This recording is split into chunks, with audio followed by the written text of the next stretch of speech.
German Chancellor Olaf Scholz has reacted to the reports of atrocities in Ukraine. He says Western allies will impose more sanctions on Russia in the next few days. I call on President Putin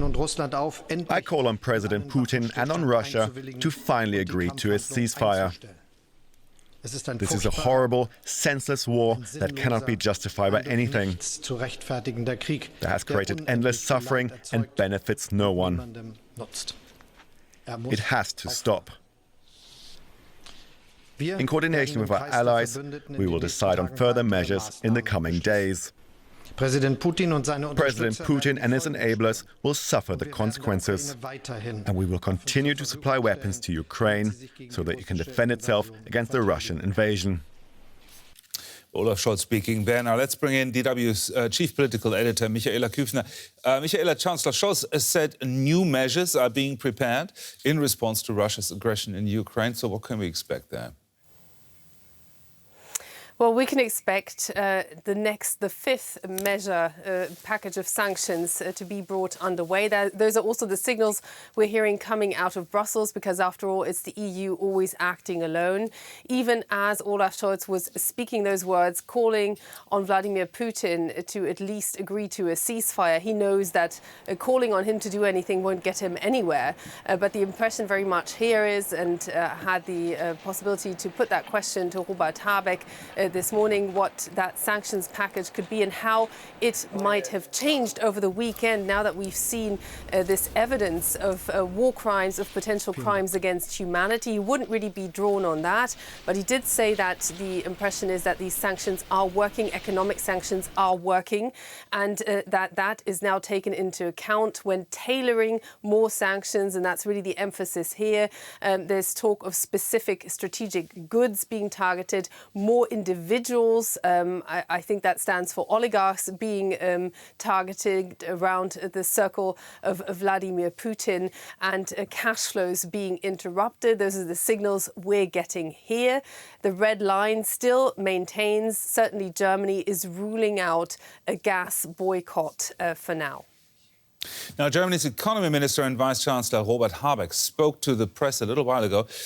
You were there, and his own party, the environmentalist Greens, is calling for a full embargo on imports of oil and gas from Russia.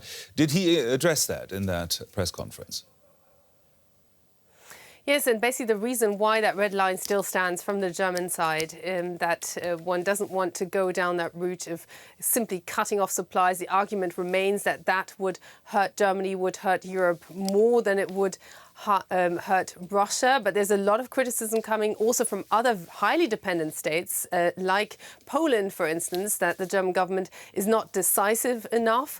Also, Ukraine's ambassador here is calling not just for more sanctions and an energy embargo. He wants more weapons, frankly, and he wants a faster track delivery of weapons. Now, the German government is very cagey. We know that a lot of rocket-propelled grenades have already been delivered from the German side, but the flow of military goods is not as swift and as smooth as the Ukrainians are calling for. Here we heard Robert Habeck, the Vice-Chancellor and the head of the Trade Ministry that has to give the green light for weapons exports, saying that he is in favour of what he said unlimited green light for those strategic, those defence goods. But for now, still a lot of criticism from the Ukrainian side. It's not fast enough and it's not enough for them. DW's chief political editor, Michaela Küfner there. Thank you, Michaela. Reports of the latest atrocities are adding pressure on Western allies to take more radical steps. Amid those, calls for a boycott of Russian oil and gas are growing louder. Over the weekend, Germany's defense minister also said such a step needed to be discussed. As Europe receives 40% of its gas from Russia, Germany's Chancellor Olaf Scholz rebuffed calls for a full ban, saying it would wreak havoc on the economy and risk social unrest. All right, let's unpack this with Christy Platzen, my colleague at DW Business. Christy, the German Chancellor saying a ban of gas deliveries from Russia would wreak havoc on the economy. Is he right? Well, he's certainly right in the sense that Germany's economy would feel the impact of cutting off imports of energy from Russia. But the jury's still out on exactly how much of an impact this will have. We do have experts working on modeling for this, but they will admit that this is a completely novel situation for Germany, and that makes it difficult to make a reliable forecast. Now, what we do know, and what the Chancellor certainly is aware of as well, is that it's going to be industries like the chemical industry, the steel industry, energy-intensive industries, essentially, that are going to be hit the hardest were they to cut off this energy supply. And if anyone who's familiar with Germany's economy knows that these are major players here.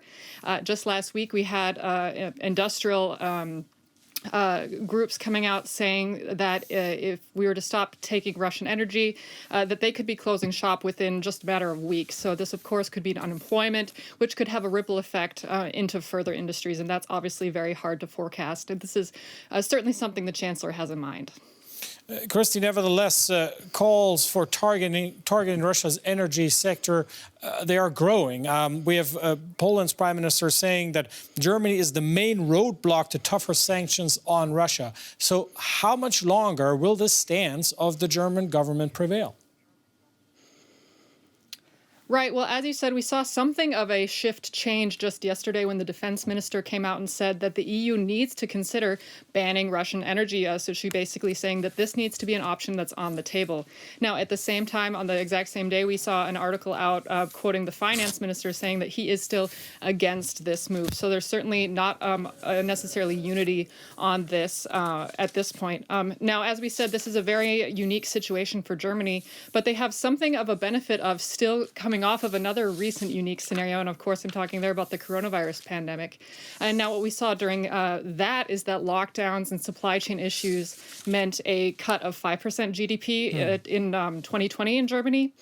Currently, the most pessimistic modeling for this situation with Russia shows a cut of 6%. So we can see that it's maybe not that different, and that might be something that the officials will be thinking about now. Christy Platzen, thank you.